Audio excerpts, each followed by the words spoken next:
All right, let's get settled and get started. In the best interest of everyone's time today, we have the 6C's Organizational Improvement Work Session today. Al's going to go through some details with us, and hope you all can listen in and participate as needed.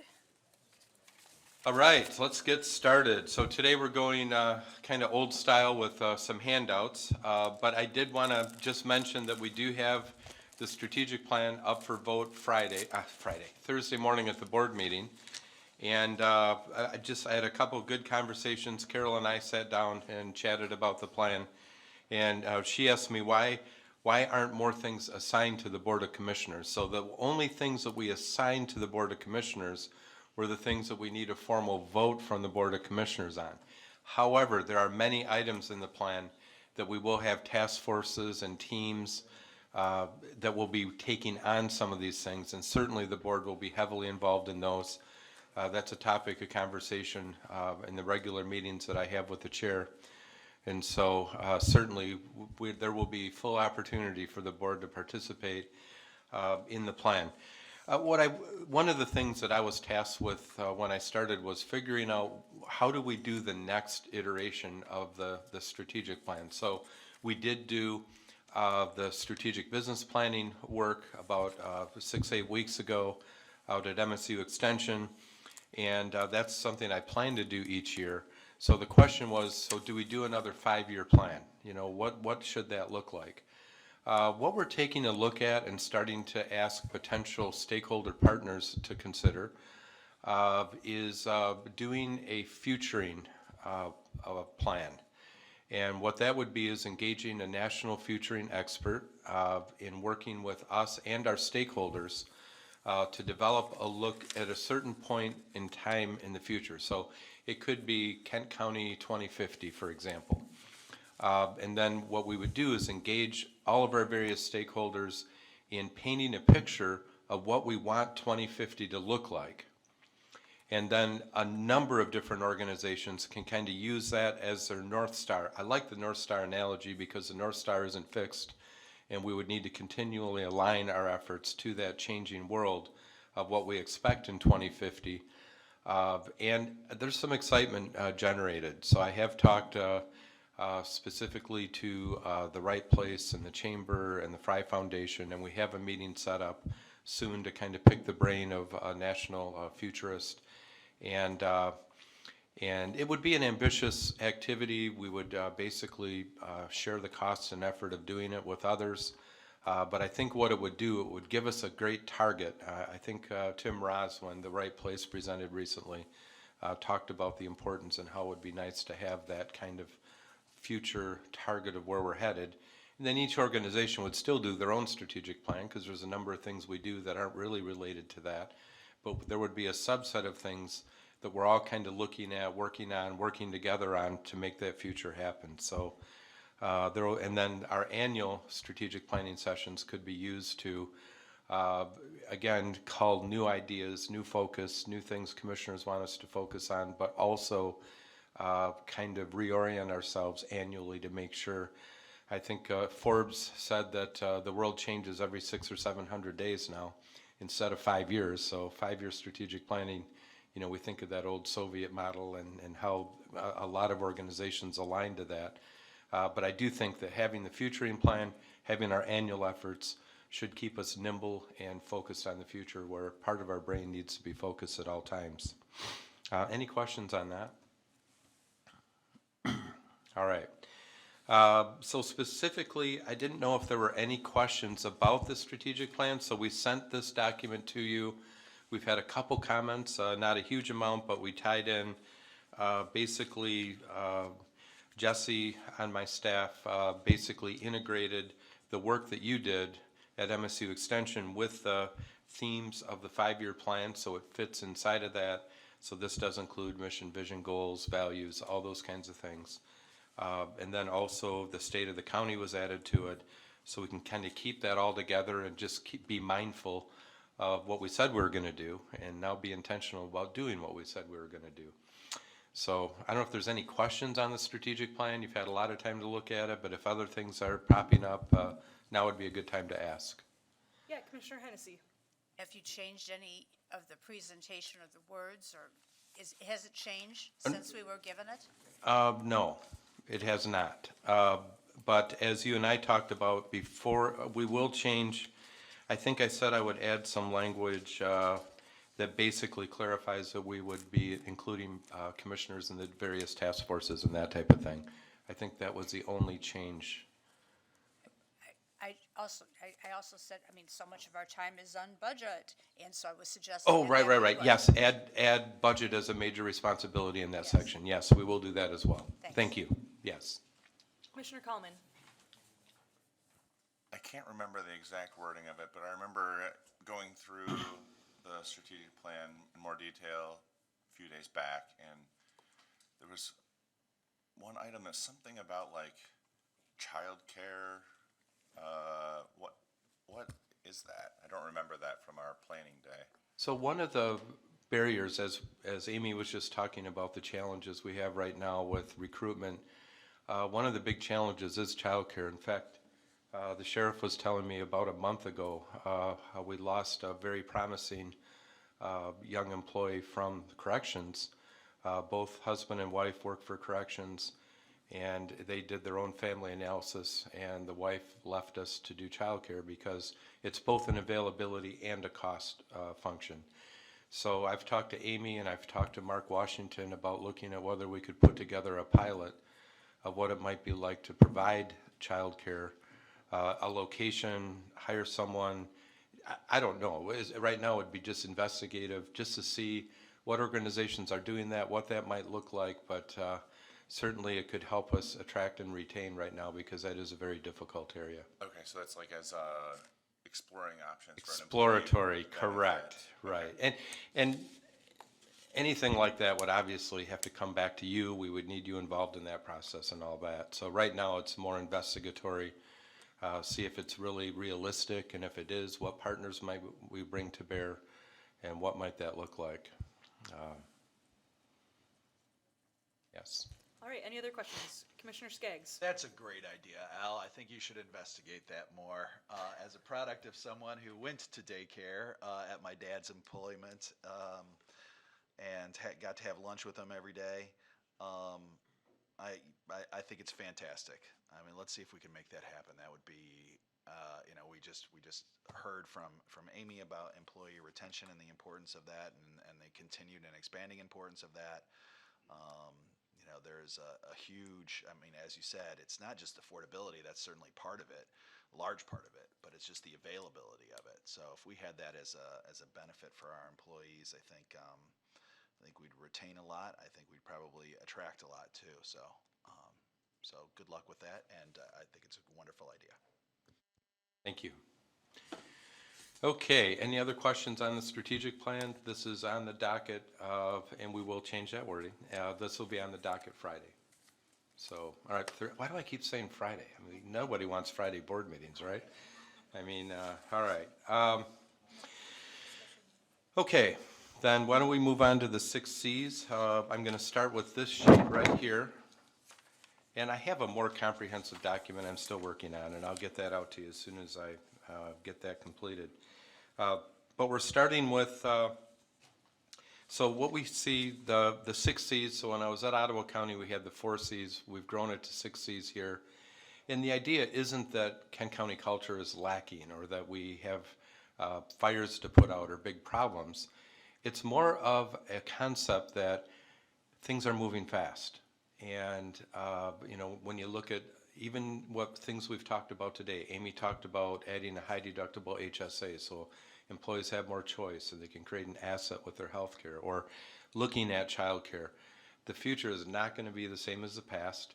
A lot of what we do could be encapsulated by the thinking that the older, safer, more predictable hierarchical structures of the past are in transition to a more networked version.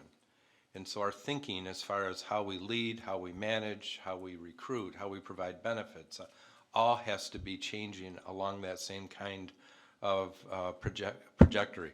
I mean, you think about the old hierarchical model, it was easier on leadership and management because people drew great comfort in having somebody's butt in the seat for 8 hours so you could look at them, and if they weren't talking for 10 minutes and you figured they were getting the job done, but we also didn't have great systems to know that. So I would say the productivity probably wasn't any better when we had a butt in a seat all day and we could look at them.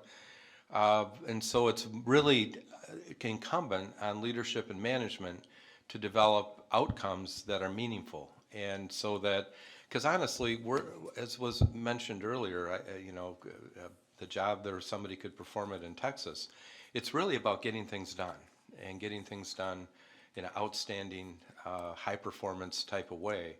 And so I think the transition that's difficult is where we can not care as much about where it's done. And even one of the concepts Amy was touching upon, she didn't use these exact words, but so we have positions where we can't do that. Absolutely their job requires them to be on duty, but we can make micro adjustments. So maybe it's a smaller adjustment that helps somebody go to their kid's game or concert, and then they make up the time later. I think there's a lot of ways we can be flexible. We just have to think about that. So when I look at the 6 C's where we're starting to move forward with the $1 million that you allocated, one is Kent Disney Way customer service training. I assure you that Disney has decades-long excellence, the best in customer service, and I'm not even aware of all the political issues with Disney, but that's absolutely not what we're focused on. We're simply focused on how can we build outstanding customer service principles, because we believe our people are the best people and deserve the best out of the government that they elect. And so we'll be focusing on delivering customer service training to all of our 1,750 employees, including you. We'd love to have you be involved with that as well. In fact, you'll see that another one of the papers you have, if you'll focus on this one just briefly, is we're going to kick things off in October with, we'll have a steering team that's representative of our 25 areas of the county, and then we'll also have a much larger group that will engage in what we're calling Leadership Week. So this is where we kind of get together. We'll work together to create the Kent County Customer Service Vision, codes of conduct. We already, with the Max video, I think, have a great Kent County service story. But kind of coalesce leadership around how do we want to approach this, try to get the buy-in from every area of the county. This is something that can be very transformational for a workforce and for the folks that we serve, each other and those in the general public. And so I would encourage you, if you can, October 5, 6, and 7. So October 5 from 1 to 5, 8 to 5 on October 6, and 8 to 12 on October 7. I know it's a heavy lift, but this is a type of thing that will make a true difference as we continuously try to improve our culture and outcomes as we interact with our public. So this is how we plan to start this. And then, and if you have questions, Jesse Harris from my staff is kind of the point of the spear. Also, Katie Van Havel is also working closely with Jesse on that. Also, as we look at, so I have lists of things that we plan to focus on, and different things will be brought to fruition at different times. I'd like to go to creativity. So we're really looking at developing our knowledge and understanding of both of the 3 spheres of the brain. So we've got cognitive, affective, and conative. Typically, a lot of organizations have focused on just cognitive, and then maybe, for example, for hiring, it's what does a resume look like, educational credentials, licenses, what do references say, all that. And then if the position is a high enough risk associated with it, like hiring a police chief or fire chief or a health director or mental health or whatever, then we might do an affective test, so a psychological test of some kind. And then the third leg has been largely ignored. That's the conative leg, and that's where we get the Colby Test. So it measures your wiredness, your instinct, how you're hardwired, what your action modes are. And very much it's an invaluable tool to use to not only predict how people will work, but also to match them appropriately to the task, so that it's not psychological. I mean, it's how you match your energy to the task so that you're energized, you're fulfilled, you're happy with what you're doing instead of being worn out and wanting to quit by the end of the day.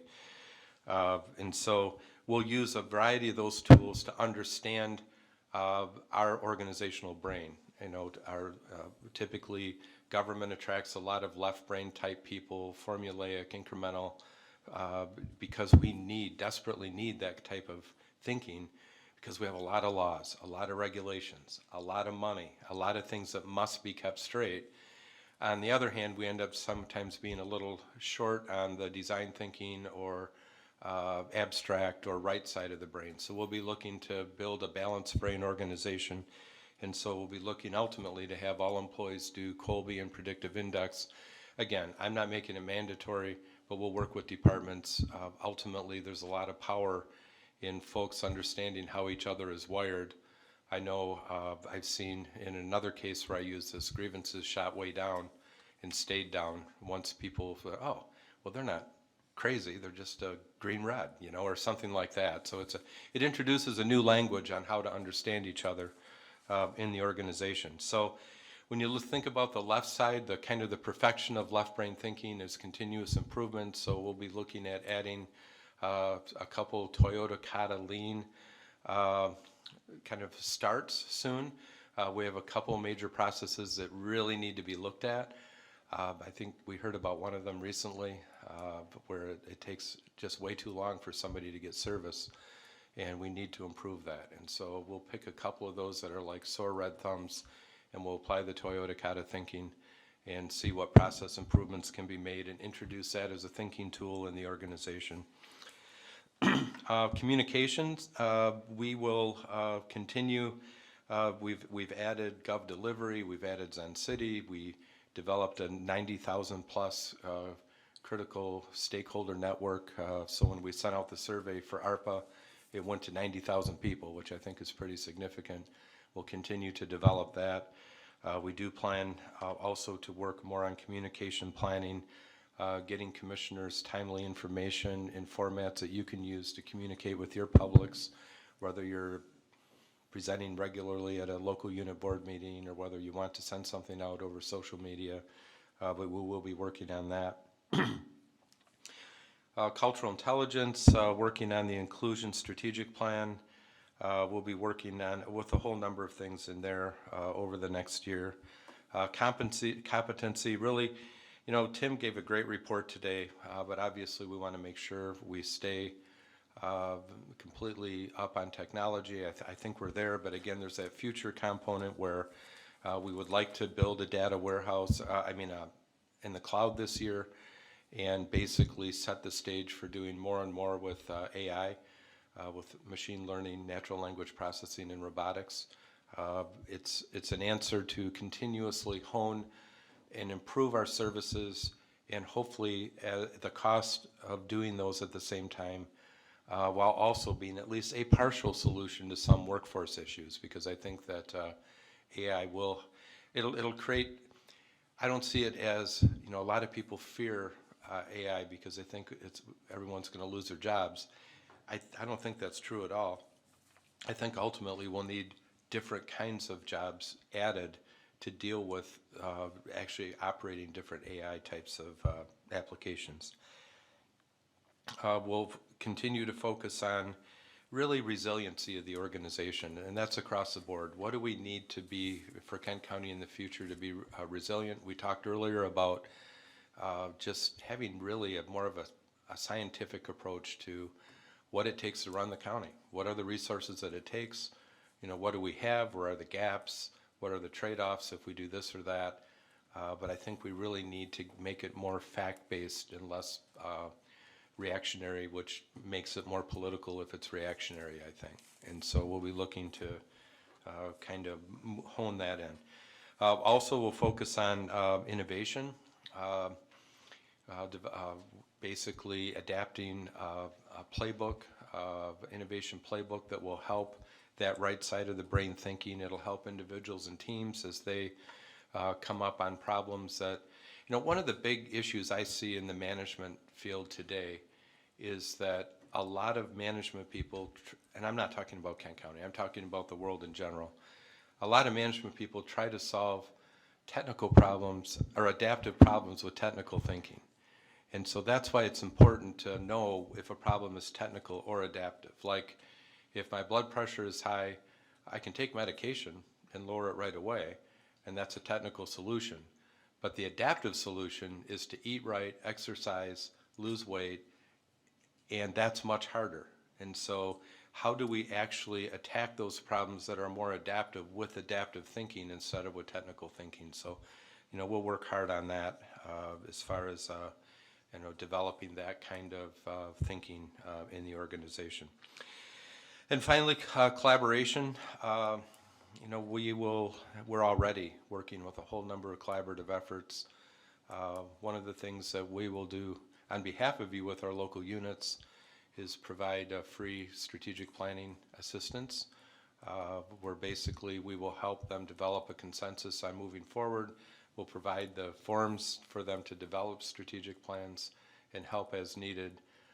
We've worked with Rockford so far, and there's others we've talked to about that as well. But also, just as we look at different problems that we face, how can we do it together in a way that improves the outcome and maybe does it more efficiently through economies of scale? So I've met with the nonprofit community, also with other governments, and I think you'll be seeing more. Talk to Ottawa County and other counties about 3 potential collaborations. So I think we'll see more of that in our near future. So that is an overview of the 6 C's. Like I said, I'm working on a little bit more comprehensive document, and I will share that soon. But are there any questions? Any questions for Al on the plan so far? Did you have a question? Commissioner Burrow. Thank you, Chair. Al, just on, with the cultural intelligence, can you just kind of go over that a little bit and what's really, what's the objective, what's the goal there? Obviously, education is the key in any area, and a lot of times I think our schools go in waves of what they're promoting, and they're not necessarily thinking county government or public service, and it's also working in those areas to promote different things as well. And again, we just do a poor job of that, regardless of what you look like. So I guess, can you go over that a little bit for me, please? Yeah, I'll hit a couple major themes, because for me, this has never been about. It's been about how to build the organization and not trying to get people to think differently, but how does our organization react to people who are different than the cultural norm. And one of those areas is implicit bias. I mean, I know there's a list of words somewhere, and that if I use certain words, then I get attacked for being CRT or something like that. But in reality, implicit bias is a well-known area of science, brain science development, and it applies to a whole bunch of different areas, not just race or anything like that, but it's when we have had certain inputs over our lives that develop how we think in a way that we can make a split decision, a split-second decision, literally less than a second, and not even be aware that we've made that decision. And one of the examples I like to use to highlight implicit bias is a study that was done with Fortune 500 CEOs who were hiring a person for their executive team. And what they found was that removing references to gender from cover letters, and in some cases resumes, actually with the study that was done, one blind, one not blind, this group of Fortune 500 CEOs was 30% more likely to hire a female for their executive team when they didn't see references to gender in the materials. So this has nothing to do with, accusing people of being overtly racist or anything like that. It's just helping people become aware of what brain science has taught us about how the human brain works, and making sure that if we're aware of that, then we're not unconsciously preventing somebody from an employment opportunity or maybe a promotion opportunity or something like that. So that's really the linchpin of what we're looking at, is how do we as an organization learn, because, and really it's based on, the frame of it is more taken right from the private sector, right from CEOs of some of our major companies, who have said that for them to compete globally, they need to make sure that people who are different than the cultural norm are welcomed in West Michigan. And so, again, this isn't a blame, shame, and guilt. This isn't, wow, you are bad people. We have an amazing country. It's not teaching people that the U.S. is bad, or all these things I read about. That's not what we're doing at all. It's simply, how can Kent County be the best employer it can be, and basically make sure that we don't have barriers we're not aware of that prevent us from being everything, we should be to all, because you represent everybody in Kent County. You don't just represent certain people. You represent all of Kent County, and so we want to make sure that we also engage properly with all of Kent County. Right, and I guess that's a little bit of my fear. Again, we are representing all of Kent County, so we need to make sure that we're including everybody, and when it comes to training and jobs and those type of things, getting the word out that we're looking at everyone, maybe not one particular person. I do struggle with implicit bias a little bit, or I would say it's first impressions, right? Sometimes my first impression is somebody's an idiot, and usually I'm right. So I think that we all have that a little bit to a certain extent, and I don't want to discount the fact that your gut reaction isn't always correct, but most of the time it is. So again, I just think we need to still be careful and make sure we're taking care of everybody in Kent County and making everybody's lives better. So I guess that's my concern. All right. Any other questions or comments on this item? All right, two other quick things. One is you'll see a copy of a Kent County Employee Engagement Survey. This is nearly complete. It's not all the way done, but it's very close. And once we do complete it, we will be sending that out. This is something I did when I started at Ottawa County, and it was so valuable because I could track our progress by doing this every other year, and literally went from kind of a 28% employee engagement satisfaction to 80% over the almost 18 years I was there. And we could track each step of the way, things we changed based on the survey, what we heard, what was the impact of that, how did that impact morale, and how people thought of the county. And so I think that that'll be a valuable tool going forward as we look to continuously improve our culture. And then the other thing you have is one of the things that we'll be looking to start conversations with our offices, departments, agencies, and courts is the strategic alignment. We have 25 pieces to Kent County, and within those pieces there's very different authority structures. And so in some places that has led to a word that I'm tired of, but siloing. And so that where people kind of hang in their own area. I think we have good teamwork cross-department here. I don't think we're completely siloed or anything like that.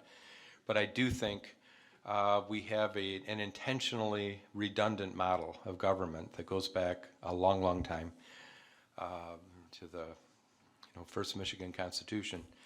And I think that there are areas where we can continue our collaboration between the 25 areas of the county to improve efficiency and effectiveness without intruding on the authority structures that are created by the Constitution and state statute.